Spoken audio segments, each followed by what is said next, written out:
Shot 83 happening, and I instantly realized I made a big mistake. Literally, a big mistake. Okay, look. So this is where he falls over the bridge. Look how big he is compared to the bridge, right? And now, look how big he is compared to the bridge. I made a little drawing of him, and he's supposed to be about that big. And look how big I have him.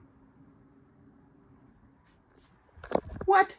And I realized why I did that, because I used the close-up to draw him out and then printed him out based on the close-up, not on the pullback. And so I've got to make a little tiny version of this guy here being not that big, but that big. All right. So, as always, made more work for myself by not thinking ahead. Always think ahead, kids, and think ahead to this. Yo, I just wanted to show you the new little dude I made, the even littler dude. Like, check out the difference in size here. Like, that was our original dude. This is our new little dude. And these are like the little tweezery things I use. But I think it looks pretty good. Even got like the hair in there. One thing is the legs aren't 2 pieces each because it's so tiny. But one thing I'm a little not worried about, maybe I guess concerned, maybe, is how tricky it's gonna be to animate that little tiny guy, because he's so tiny. But it's gonna look better than this enormous giant falling off the bridge, and I think it's gonna be pretty cool. Let's see what Jackson the cat thinks. What do you think, Jackson the cat? Yeah, that means he's into it. It's all right, kids. Let's get down to this one. Gonna be fun. Whap! Yeah, I just want to show you how I'm kind of pulling this off. Because the thing is, when he starts to fall at first, he doesn't drop. He kind of spins in midair. And this guy is so tiny that I put on these gloves so they don't stick to my fingers. And then what I do is I just kind of do this and just kind of rotate him a little bit. And then take my hand off gingerly. And then in here you can see he's starting to spin because you can see the ghost versions of him. And then I take that shot and I do it again. And it's an easy way to move all of those pieces all at once in a pretty smooth fashion. Sometimes I have to reattach an arm and stuff like that. But overall, I think it's helping and doing pretty well for what the shot needs, because it's very tricky. He's this big, very tiny. Like this, looks bigger now. One little trick I wanted to show you here. If you have to move things just a tiny little bit, here, this is what I do. You get right in here, okay? And I've got to move his hand down a little bit. So what I do is I close the tweezers, put them beside the hand, and then open them up just a little bit. And it just bumps it that little tiny bit that I need. And then his head as well. I just put it beside and just open it up. It just moves it a tiny little bit, and that's all you need to move it. And if you try to actually touch it and move it, it always goes too far, especially when you're dealing things with this. It's so small, it's so tiny. I can't believe it. I'm not used to dealing with such small things. But anyway, it's going well. I'm stoked. I just want to show you a little tip just in case you yourself are trying to do sabotage. Please let me put mine out first, please. But and that's a little trick for you so you can know that when you get to this scene. All right, kids, let's get going. So talk about a huge screw up, literally. I made that guy so enormous, and then when I had to animate him like this, it was so tiny. But for some reason, it was so much fun animating this little tiny thing fall off a bridge that I just had a blast doing it. Shot 83 in the rear view. I'm super stoked with it. It was so much fun to edit, even with the tiny little dude, which almost made it better because it couldn't look like a person, and it's not a person, it's the mannequin that makes that whole scene look kind of cool anyway, so it kind of helped. And if I would have used the big one on this scene, it just would have looked friggin' ridiculous. So I'm so glad I didn't. But here we go. Let's have a look at what we want to do here. So this is what we want it to look like. And then he falls. We'll do the pull back in post, obviously. But so that's that. And then this is what we've got here. I don't know. I think it's hilarious. I love it. I'm super stoked with it. It was nice to have a fun one. That last couple have been kind of not bad, but just technically weird, I guess. So I was happy to have this one. Got shot 84 coming up, so get ready, kids. 84!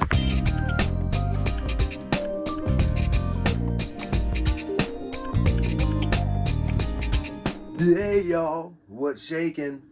All right, we're on to shot 84 here, but today is kind of a big day.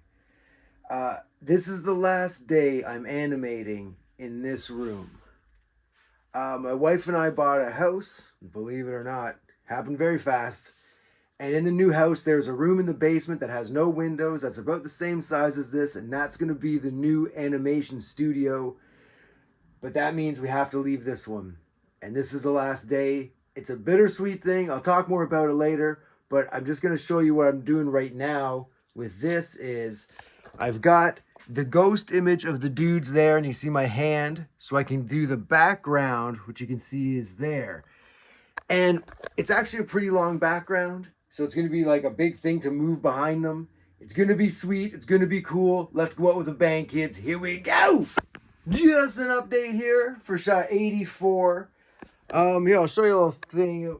All this stuff in the background, all that stuff they're running past, all that stuff is now all this stuff. So it goes kind of like this, and then up there, and then to that. And it's all pretty big because the figures themselves are pretty big. But I think I've got it down pretty well. It's not like, I don't have all like the bricks laid in and stuff, but I don't think I need that. And I now I've just got to put these 4 big pieces together in a long strip and then put some concrete down at the bottom. And we're ready to go. So, all right, kids, let's get on this one. I'm stoked. Are you stoked? I hope stoked. See what I did there? Yo, what's up? Sorry, I had to do that one a little weirder because I'm holding this. Look how tall this is. This is the shot that I've got to do here with the running. And it's going to be definitely like hanging off the table there because, yeah, I was just kind of making it in pieces and did not realize it was gigantic. Like, not quite as tall as me, but, you know, there you go. Craziness. All right, get ready for a chest bump. Whoop! You update on shot 84 here. Okay, have a look. This is what we've got now. I added in the concrete here. Goes the length of this thing and off the table. But the thing I didn't think of when I put this all together is the size of the glass and how much I need for the Lego bricks to go down. And this is obviously too big because it's the size of like the table practically. So I had to measure, and right here is where I can cut it. So now I have to cut all the way there and like all the way down there. So this will fit under the glass and with the Lego brick concoction so the guys can be on top of it and this can move underneath them.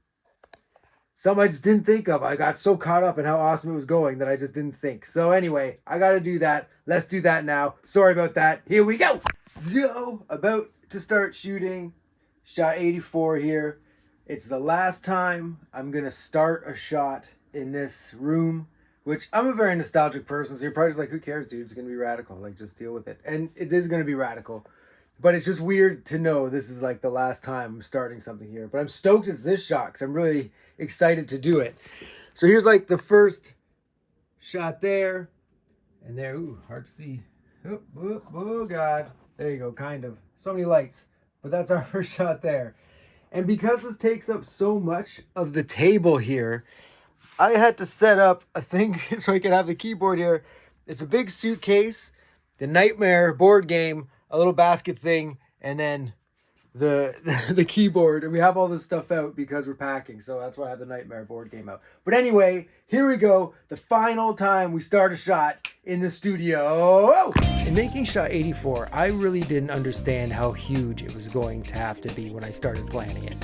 And in putting it together and having it hang off the table and everything was like pretty awesome. I really liked it, knowing like how much of it was going to be used. And in the background, you can see it's not a whole lot of details, but it was just a shot I had been looking forward to for a long time. I love the detail on the guys and just love it.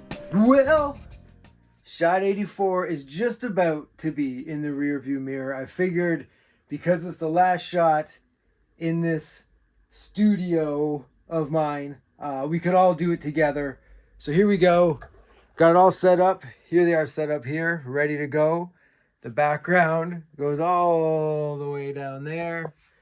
That's what a shot looks like. That's what, oops, geez, so hard to see. That's what it looks like to us right now. And so here we go. Hit it. It comes over here. And it says taken. So that's that last shot. I'll be back in a second to show you what we got. But that was it, kids. That's it for the studio. But let's check it out. Right, meow. I think that would have been meow backwards. But anyway, let's check out what we wanted it to look like. Here we go. Boom. Right, it's running. Points a couple times. All right. And so now, this is what we've got going on over here. Oops. I'm pretty excited. He kind of does a little zoom right there. And that's mainly just because he, in the other video, the camera kind of moves, they get closer together. So I just did that, have him speed up and do it like that. And I'm stoked with the way it looks. I think it looks really cool. The whole long thing worked really well. And yeah, there it is. Shot 84, the last shot we're doing in this room. And I'll be back in a moment to wax nostalgic for you. Hold on a second. So, I had to say something, obviously, about the end of an era here in this room. And it's like, where we're going is so awesome, and I'm so stoked to get there. But this room has meant so much to me because of this project. Like, obviously not the litter boxes, but I've said it before and I'll say it again. This is one of the most rewarding projects I've ever worked on. And it's probably because it's just for me. It's not for a client. I get to just come in here and have fun and not worry about anything except working on this and having a blast. And here, I'll show you the room here. Oh, we got a little kitty down here. But in these walls is where all of this started and happened. And I'm going to miss it so much. But I can't wait to show you where we're going. It's going to be awesome. So let's just move forward, kids. It's going to be a blast. Hands in for the future.